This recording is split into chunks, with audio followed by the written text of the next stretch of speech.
Number 48 होने वाला है। कौन सा टॉपिक है? Farmer bill 2020, farms bills 2020। Definitely एक लेटेस्ट का करंट का टॉपिक है और मे भी आ सकता है आपके ग्रुप डिस्कशन टास्क पे। तो फाइनली ये टॉपिक लेके आए हैं एंड वीडियो का नोटिफिकेशन का नहीं पता मुझे गया है कि नहीं गया। डेफिनेटली वीडियो पे आए हो तो thank you so much and video start करते हैं। And one more important thing, video पसंद आए तो शेयर करना, लाइक डिसलाइक का मुझे पता नहीं। अब देखो मैं शॉर्ट में आपको बता देता हूँ, फिर स्टार्ट करते हैं, अपने मेन टॉपिक पे आते हैं। देखो क्या है, जो मीन्स गवर्नमेंट है उन्होंने 20 सितंबर को, मुझे एग्जैक्ट डेट आई थिंक पता है, 20 सितंबर को। और देखो आपको टॉपिक मिलेगा वहाँ पे पढ़ने को। ये जो मैं चीज़ें बता रहा हूँ कि जो बिल पास किए गए, 3 बिल पास किए गए, जो 3 बिल एपीएमसी है, एक एपीएमसी था, एक आपका एमएसपी था, एक ईसीए था। तीनों के तीनों बिल पास किए गए। कब पास किए? 20 सितंबर को पास किए गए थे। राज्यसभा पे काफ़ी हंगामा हुआ, फिर उसके बाद कुछ विरोध, कुछ लोग विरोध करने लगे उसका। किसी को लग रहा है अच्छा है, किसी को लग रहा है बुरा है। एक गवर्नमेंट जो है प्रेजेंट टाइम पे बीजेपी, उसके भी कुछ लोग बोल रहे हैं, उसी की साथ की पार्टियां बोल रहे हैं कि गलत है, कुछ लोग अपोजिट पे बोल रहे हैं सही है, कुछ लोग मतलब सब बिल्कुल एक लाइक पंगा टाइप में कर दिया कि कुछ विरोध कर रहे हैं, बहुत ज़्यादा कुछ पंगा हुआ। तो बेसिकली आपके जो पर्सनल व्यूज़ हों आप वो मुझे कमेंट सेक्शन में बता सकते हो। मैंने कुछ टॉपिक के बारे में ज़्यादा नहीं लिखा कि लाइक 3 बिल्स क्या होते हैं। वो अगर आपको पढ़ना है तो डेफिनेटली आप यूट्यूब पे जा सकते हो, खान सर का वीडियो जाके देख सकते हो। वहाँ पे आपको सारी की सारी 3 महीने पहले मैंने वो फुल डिटेल्स पढ़ी थी, 40-45 मिनट का वीडियो था। मोस्ट अभी मैं बोलूँ तो 12 to 13 मिलियन के उस वीडियो पे व्यूज़ हैं। तो अगर आपको पूरा एक चीज़ जानना है फार्मर बिल के बारे में तो आप डेफिनेटली जा सकते हो। अदरवाइज मैंने जो पर्सनल पे शॉर्ट पे लिखा है, अगर आपको टॉपिक कंप्लीट करना है तो that's enough for all of you. So definitely बढ़ते आएंगे और डिस्कस करते हैं। PDF Telegram channel online education पे मिल जाएगा, नहीं जुड़े हो तो वहाँ पे आ सकते हो। बाकी चलते आएंगे। Topic 48 farmer bill with intro. आपको ये बोलना है विद इंट्रो मीन्स अपना जब इंट्रोडक्शन फिनिश करोगे, जब आपका स्टार्टिंग वाला चल रहा होगा तो देन आपको ये बोलना है। उसके बाद यहाँ पे आपको टाइप फर्स्ट पे आ जाना है इन अ सिंपल वे। उसका टाइप सेकंड भी मैंने कर दिया, but type first is enough because मैंने बिल्कुल सिंपल तरीके से लिख दिया है। आपको टॉपिक के बारे में जितना मौका मिलेगा उतना ही आपके लिए यहाँ पे मैंने इनफ वर्ड्स पे लिखा है। चलो थोड़ा सा अकेडमिक के बारे में बात कर लेता हूँ, उसके बाद आप अगर इंटरेस्टेड नहीं हो तो स्किप कर सकते हो, अदरवाइज आई थिंक आपके फ़ायदे के लिए ही होने वाला है। अब देखो आप में से कोई भी प्लस लेना चाहता है अनअकैडमी पे तो सभी को रिकमेंड करो कि यार अनअकैडमी में मतलब कि बेस्ट टीचर्स मिल जाते हैं। यूट्यूब पे भी आपको बेस्ट क्लासेस मिल जाते हैं, बट अनअकैडमी पे अपना माइंड डिस्ट्रैक्ट नहीं होता। मीन्स मेरा एक सजेशन है, अगर ऑफलाइन कोचिंग करने जा रहे हो, आप में से बहुत ऐसे होंगे जो ऑनलाइन अनअकैडमी पे पढ़ के आए हो, यहाँ तक पहुँचे हो, प्लस लेके आए होगे, तो डेफिनेटली दूसरे को रिकमेंड कर सकते हो कि हाँ ले सकते हो और गड़बड़ नहीं है। वहाँ पे बेस्ट टीचर्स मिल जाते हैं। भाई आप कोचिंग करने जाते हो कहीं पे तो वहाँ पे भी आपको 1500 to 2000 मंथली चार्ज लगता है। ठीक है, मतलब पर कोचिंग का 700-800 आप पे करते हो, तो एज़ योर विश। बट मैं रिकमेंड करूँगा अगर ऑनलाइन करना चाहते हो तो डेफिनेटली कर सकते हो। बाई करते समय कूपन कोड का ऑप्शन आता है, ऑनलाइन D50 आप डाल देना। डेफिनेटली एयरफोर्स XY ग्रुप के लिए, एनडीए के लिए और एयरफोर्स का न्यू वैकेंसी भी आ चुका है। तो 12 जनवरी से आपका कोर्स स्टार्ट हो रहा है, तो आप इसके लिए इनरोल कर सकते हो। बाकी कोई दिक्कत का सीन नहीं है, करोड़ स्टार्ट हो चुका है और यहाँ पे ये कुछ टाइम दिया हुआ है।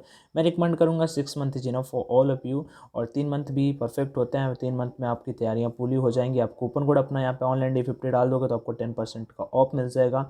तो आपका 4000 की जगह प्राइस आपका 3600 हो जाएगा। बाकी आप देख सकते हो, जो आपको दिक्कत हो कमेंट सेक्शन में मुझसे पूछ सकते हो। अपने टॉपिक पे बैक चलते हैं। अब आपने अपना सेल्फ इंट्रोडक्शन फिनिश किया कि I wanted to join Indian air force, या my favourite hobby to playing the cricket और वाचिंग द मूवीज़, या लिसनिंग द म्यूजिक, या solving the puzzles as your favourite hobby. Definitely you can tell me in comment section. अपना introduction भी comment section में comment करके बता सकते हो, मैं देख के जरूर बताऊंगा कि आपका इंट्रोडक्शन कैसा है। विथ इंट्रो आप बोल सकते हो, the way the bill are passed created mistrust in farmers on government, sidelining the positive side of the bill such as the opportunity to modernise the Indian culture sector. अब इसका meaning मैं बताता हूँ। जैसे कि government ने bill pass किया तो कुछ ज़्यादा उसके बारे में अचानक से बिल आ गया, तो लोग थोड़ा सा समझ नहीं पाए जल्दी जल्दी के चक्कर में। ऐसा नहीं है उसके प्रॉस नहीं है, दोनों चीज़ें हैं, प्रॉस एंड कॉन्स। ऐसा नहीं है कि गवर्नमेंट का मिस्टेक नहीं है या फिर लोगों का मिस्टेक नहीं है। लोगों ने ज़्यादा समझने का कोशिश नहीं किया और गवर्नमेंट ने ज़्यादा समझाने का भी कोशिश नहीं किया। ठीक है, the bills are pass created mistrust, तो फार्मर्स को थोड़ा सा लाइक छोटे किसानों को बेसिकली कहना क्या है, इससे लगता है एक सिंपल वर्ड्स में बात करें तो इस छोटे किसानों के इससे नुकसान टाइप में, और बड़े किसानों को जिनके पास थोड़ा रुपया है, लाइक रुपये मतलब कि जो अपने ग्रेन को, जो अपने अनाज को स्टोर कर सकते हैं और फिर बाद में उसे दूर दूर जाके बेच सकते हैं, सेल कर सकते हैं हाई रेट पे, हाई प्राइस पे।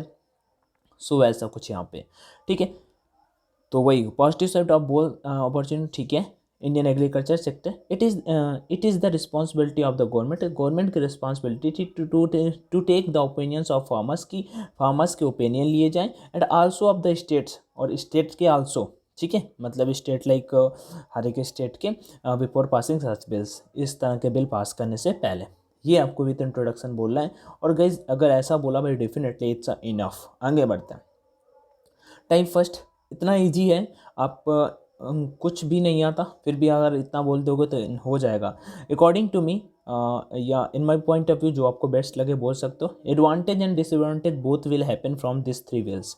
कुछ एडवांटेजेस हैं, कुछ डिसएडवांटेजेस हैं, कुछ मेरिट हैं, कुछ डीमेरिट होते हैं हर एक चीज़ के, और कुछ pros and cons, same thing होता है, ठीक है। And three bills, big farmers have advantage but small farmers have disadvantage from this bill.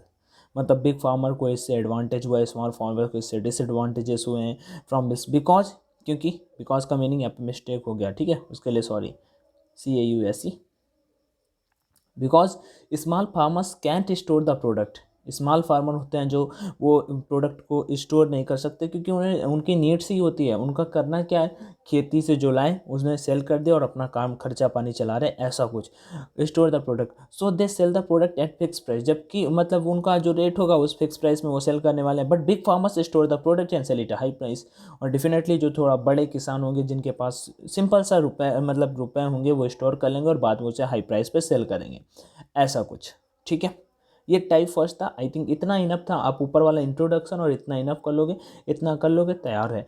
और मैं बताऊं, मैं MSP और आपका APMC और ECA सब बताऊं ना। जैसे ECA का फुल फॉर्म आपको पता होना चाहिए। क्या होता है ECA का फुल फॉर्म? ECA का जो फुल फॉर्म होता है वो होता है इसेंशियल कमोडिटीज़ बिल्स, ठीक है।